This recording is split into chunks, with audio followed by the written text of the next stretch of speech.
नमस्कार दोस्तों, जय हिंद। आज मुझे आपके साथ 3 खबरें शेयर करनी है और उन पर थोड़ी-थोड़ी सी बात करेंगे, थोड़ा उस पर एनालिसिस करेंगे। पहली खबर है बलूचिस्तान में, जहां एक पत्रकार लतीफ बलोच को सरेआम गोली मार दी गई, उनकी हत्या कर दी गई। और दूसरी खबर है अयातुल्लाह खमैनी से अयातुल्लाह खामनेई, जो कि ईरान के सुप्रीम लीडर हैं, उनसे किसने मुलाकात की है? उसने उसने मुलाकात की है पाकिस्तान के प्राइम मिनिस्टर शहबाज शरीफ और उनके field marshal army chief general Asim Munir ने। और उनको ईरान ने कोई भाव नहीं दिया। और वो क्या कहा ईरान ने इस पर, ये भी मैं आपसे बातचीत करूंगा, इस पर थोड़ी बात करेंगे। और इसके अलावा एक और खबर मेरे पास है, जो है बांग्लादेश से। बांग्लादेश में इस वक्त जो यूनुस की हुकूमत है, मोहम्मद यूनुस जो वहां के केयर टेकर है, उन्होंने अचानक हिंदुओं को याद किया। उनको अचानक हिंदू क्यों याद आए? उन्होंने हिंदुओं की सुरक्षा का आश्वासन क्यों दिया? आखिर क्या वजह रही? इस पर हम थोड़ी सी बातचीत करेंगे, लेकिन पहली खबर हम लेते हैं बलूचिस्तान से। बलूचिस्तान लगातार, वहां पर अशांति बनी हुई है और एक पत्रकार है लतीफ बलोच, अब्दुल लतीफ बलोच, उनकी गोली मारकर हत्या कर दी गई। पहले उनका अपहरण करने की कोशिश की, जैसे कि पाकिस्तान की खुफिया एजेंसी आईएसआई करती है, और इसमें निश्चित रूप से आईएसआई के ही लोग होंगे, इसमें कोई शक नहीं है।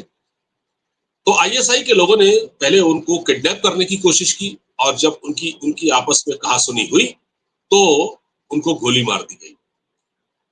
और ये जो पत्रकार है, ये बलूचिस्तान के क्वेटा से ही निकलता है एक अखबार। बलूचिस्तान की राजधानी है क्वेटा, वहां से एक अखबार निकलता है, डेली इंतखाब। ये उसमें रिपोर्टर थे और वो रिपोर्टिंग कर रहे थे, और जो लोकल इश्यूज थे उन पर वो बातचीत कर रहे थे। जाहिर है उनको उनकी कोई रिपोर्ट ऐसी रही होगी जो कि पाक फौज को पसंद नहीं आई होगी, और उन्होंने उनका किडनैप कराने की कोशिश की। ये पाकिस्तान में कोई नई बात नहीं है। वो तो बलूचिस्तान प्रांत है, बलूचिस्तान में जहाँ इंसर्जेंसी है, जहाँ लाखों बलोचों को अब तक अगवा किया जा चुका है, उनको जबरन उनको गायब कर दिया जाता है, उनको मार दिया जाता है। और बलोच अपनी आजादी की मांग कर रहे हैं, पाकिस्तान से वो अलग होना चाहते हैं कि पाकिस्तान ने बलूचिस्तान पर नाजायज तौर पर कब्जा कर रखा है 1947 से। तो उनका ये स्ट्रगल बलोचों का अब तक चल रहा है। तो मैंने जैसे कि आपसे कहा कि पाकिस्तान पत्रकारों के लिए खासकर एक बहुत ही असुरक्षित जगह मानी जाने लगी है, एक असुरक्षित देश, एक बहुत ही असुरक्षित मुल्क माना जाने लगा है बलूचिस्तान। अब इसके बारे में मैं आपको बताता हूँ, क्योंकि उनके पीछे ये लोग काफी दिन से पड़े हुए थे। जो अब्दुल लतीफ बलोच है, जो रिपोर्टिंग कर रहे थे डेली इंतखाब के लिए, उनके पीछे ये काफी लंबे समय से पड़े हुए थे। पहले इन्होंने इनके बेटे को भी निशाना बनाया। कुछ महीने पहले अब्दुल लतीफ बलोच के बेटे का भी अपहरण किया जा चुका था, और बाद में उनकी लाश बरामद हुई। मतलब बलोच जो जर्नलिस्ट हैं अब्दुल लतीफ बलोच, कुछ माह पहले उनके बेटे को भी किडनैप किया गया, और जब वो घर नहीं लौटे तो बहुत बाद में पता चला कि उनकी लाश बरामद हुई। तो इस बार क्योंकि ये निशाने पर थे, और इनको पहले अगवा करने की कोशिश की गई, और उसके बाद उनको गोली मार दी गई। अब इसमें इस घटना को लेकर पाकिस्तान में काफी जो पत्रकारों का जो सर्कल है, जो जर्नलिस्ट यूनियन है, उन्होंने इस पर काफी ऐतराज उठाया है। और पत्रकार का जो परिवार है वो गहरे सदमे में है। Pakistan federation union of journalist PFUJ समेत कई मीडिया संस्थानों ने और मानवाधिकार संगठनों ने अब्दुल लतीफ बलोच की हत्या की कड़ी निंदा की है, और उन्होंने सरकार से मांग की है कि पत्रकारों को सुरक्षा प्रदान की जाए और हमलावरों को जल्द से जल्द गिरफ्तार किया जाए। पाकिस्तान में पत्रकारों की सुरक्षा लंबे समय से एक चिंता का विषय रही है। बलूचिस्तान सिर्फ बलूचिस्तान ही नहीं, सिंध और खैबर पख्तूनख्वा जैसे इलाकों में जो पत्रकार हैं, जर्नलिस्ट हैं, जो अपना काम कर रहे हैं, उनको रेगुलर, नियमित तौर पर, कंटिन्यूअस उनको धमकियां मिल रही हैं कि वो सरकार के खिलाफ कुछ भी न छापे। और एक पीका एक्ट लाया गया है वहां पर। जो पीका एक्ट ऐसा है कि अगर आप जरा सा भी कोई ऐसी खबर लिख देते हैं या टेलीविजन में, वो हर जगह लागू है। तो उसमें तुरंत जो फेक न्यूज भी कह सकते हैं आप उसको, उसको आप उस पत्रकार को आप पाकिस्तान की जो खुफिया एजेंसी आईएसआई या उनकी इंटेलिजेंस एजेंसियां या पुलिस तुरंत उनको अगवा कर लेते हैं और उनको ले जाकर जेल में डाल देते हैं। तो जो पीका एक्ट है, तो ये तो बहुत इन्होंने सख्त इसमें नियम बना रखे हैं। तो ये जो पत्रकार की हत्या है, इससे ये पता चलता है कि पाकिस्तान में क्या हालात हैं और बलोचों पर कितना जुल्म और सितम, कितना बर्बरियत उनके खिलाफ हो रही है, और इस पर अंतर्राष्ट्रीय समुदाय का ध्यान जाना चाहिए। तो ये बलूचिस्तान से जो खबर थी, ये मैंने आपको दी। पत्रकार अब्दुल लतीफ बलोच की हत्या की जा चुकी है। और मैं आपको बताऊं, कुछ समय पहले पाकिस्तान में कुछ पत्रकारों को अगवा किया गया, जिसमें एक ईरान के लिए अखबार में काम करने वाले थे, कोई उनको अगवा किया गया। एक पाकिस्तान के एक पत्रकार हैं मतीउल्लाह जान, उनको भी अगवा किया गया। उससे पहले इमरान रियाज खान को पकड़ा गया, जो कि अब बाहर रहते हैं, आजकल वो यहाँ पाकिस्तान में नहीं है। और ऐसे बहुत सारे, एक पत्रकार थे, उनका मैं नाम भूल रहा हूँ, जिनको जिनका कत्ल कर दिया गया था कीनिया में, वो उनको भी मारा गया। तो इस तरह से बहुत सारे जो नाम हैं, उनको निशाना बनाया गया है। मानवाधिकार कार्यकर्ता पाकिस्तान की खुफिया एजेंसी के निशाने पर हैं, और पत्रकार तो है ही। तो दूसरी खबर अब मैं इस पर ले रहा हूं, वो ये है कि पाकिस्तान के प्राइम मिनिस्टर शहबाज शरीफ और पाकिस्तान की आर्मी के field marshal general Asim Munir ये पहुंचे थे टर्की के दौरे पर। ये टर्की भी गए और वहां से ये ईरान आए, अजरबैजान भी गए थे लोग। तो ईरान में इन्होंने ईरान की जो सर्वोच्च धार्मिक नेता है अयातुल्ला खामनेई, उनसे मुलाकात की। और उसमें उन्होंने ये कहा दोनों ने कि हम भारत से बातचीत करना चाहते हैं। उसमें कश्मीर का मुद्दा भी होगा, उसमें आतंकवाद का भी मुद्दा होगा, उसमें व्यापार भी होगा, हम भारत से ट्रेड करना चाहते हैं। तो खैर, उसमें जो बातचीत हुई, उसमें ये पता चला है कि ईरान ने कहा कि ये दोनों देशों का आपसी मामला है, इस पर आप लोग मिल बैठकर बात करें। तो पाकिस्तान चाहता था कश्मीर पर वो खुलकर समर्थन ले ईरान का, लेकिन ईरान ने ऐसा नहीं किया। और ये भी हुआ कि एक साझा बयान जारी होता है, जो जब दो बड़े नेताओं की मुलाकात होती है, तो उसके बाद उसमें क्या क्या हुआ उस बातचीत में, उसका एक साझा बयान, एक जॉइंट स्टेटमेंट जारी होता है। तो वो जो जॉइंट स्टेटमेंट जारी हुआ, उसमें बाकी चीजें तो थी पाकिस्तान की, ईरान ने तारीफ भी की, लेकिन पाकिस्तान जो चाहता था कि वो उसके मन के मुताबिक ईरान को स्टेटमेंट जारी कर दे, कुछ साझा बयान जिसमें कश्मीर का भी जिक्र हो, वो ईरान ने नहीं किया। तो ईरान ने पाकिस्तान को झटका दिया है। दूसरा ये है, उनको समझा दिया गया है कि आप आपस में मिलकर बात करें। तो भारत तो पहले ही कह चुका है कि अब कश्मीर पर कोई बात नहीं होगी, बात पीओके पर होगी, और बात पाकिस्तान के टेररिज्म पर होगी।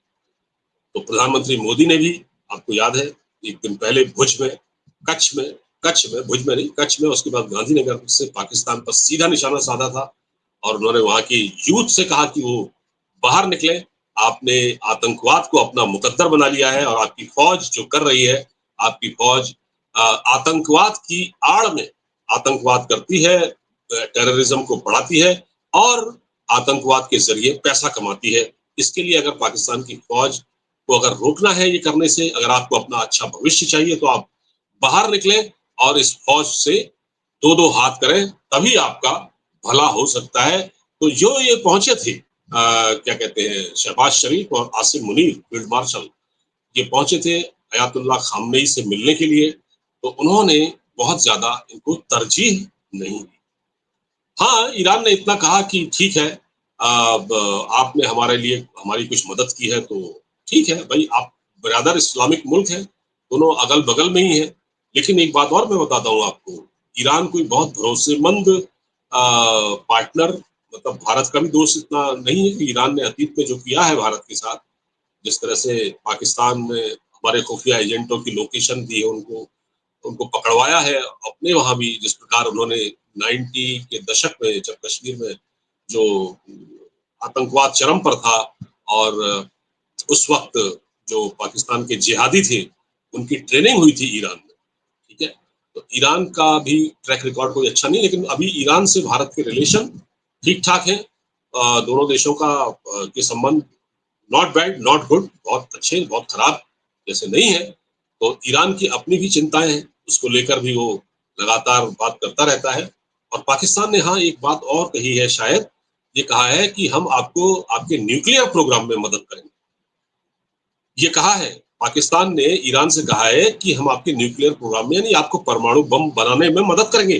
जिस प्रकार पाकिस्तान ने चोरी-छिपे परमाणु बम हासिल किया था, जिससे वो भारत को लगातार आज भी धमकी दे रहा है, वो ईरान के परमाणु कार्यक्रम में सहयोग करना चाहता है। ये शहबाज शरीफ ने ईरान के सुप्रीम लीडर अयातुल्लाह खामनेई से कहा है, उनको भरोसा दिलाया है।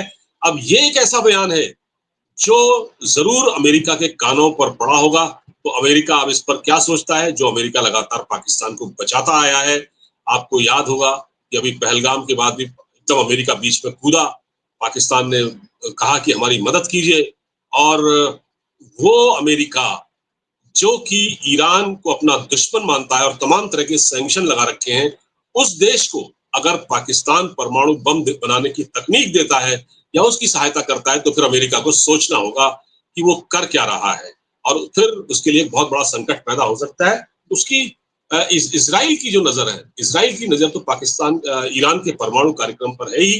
वो चाहता है उसको वो उभरने न दे, उसको वो नष्ट कर दे। और अमेरिका भी चाहता है। तो अमेरिका जो पाकिस्तान को लगातार पालता आया है, उसको लोन देने में मदद करता है, उसको वो हथियार बेचता है।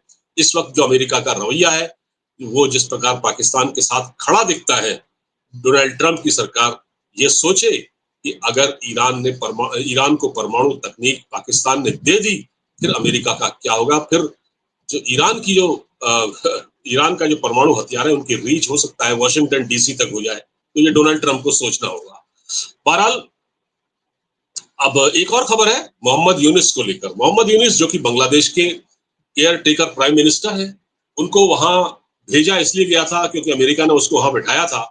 शेख हसीना का जो तख्ता पलटा गया अगस्त अगस्त के महीने में, अगस्त 2024, तो उस पर तब से ये केयर टेकर प्राइम मिनिस्टर है वहां के। और इनको जो बाइडेन की सरकार ने वहां बैठाया था, इनका काम था वहां चुनाव कराने का। ये चुनाव कराएं, तो केयर टेकर प्राइम मिनिस्टर का कोई काम होता नहीं, बहुत ज्यादा अधिकार भी इसको नहीं होते।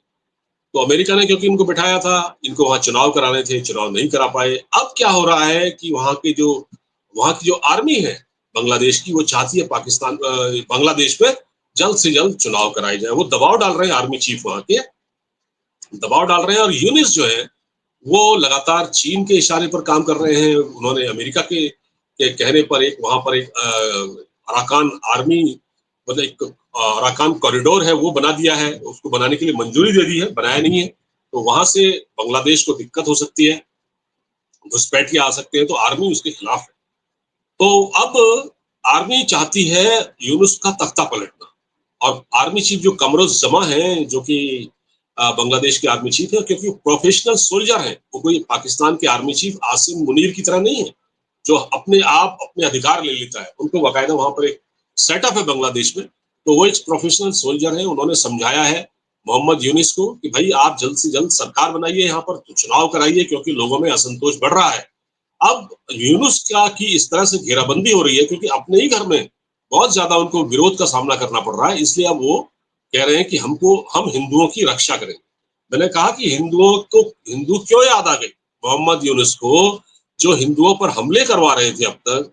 वो वहां पर ढाकेश्वरी मंदिर पर भी उन्होंने अटैक करवाया और उन्होंने वहां के हिंदुओं का जीना मुश्किल कर दिया। वहां उसको सरकारी नौकरियों से निकलवा दिया और हिंदुओं का नाम चुन चुन कर उनको उनको प्रताड़ित किया गया। उनको सरकारी नौकरियों से निकाला गया। जो प्रोफेसर थे इस कॉलेजेस में पढ़ा रहे थे, उनको हटवाया कट्टरपंथियों के दबाव में। तो अब यूनुस को क्यों अचानक हिंदू याद आ रहे हैं। और उन्होंने कहा है कि उन्होंने भरोसा दिलाया है कि देश में हिंदुओं की रक्षा करेंगे, अल्पसंख्यकों की रक्षा करेंगे, उनका सम्मान करेंगे, उनको इज्जत देंगे। तो ऐसा क्यों कहा है? इसलिए कहा है कि ये मोहम्मद यूनुस अब अपने घर में ही गिर चुके हैं। जब आदमी मुश्किल में होता है ना, तब उसको दूसरों की भलाई के लिए और 50 इस तरह की चीजें याद आती हैं।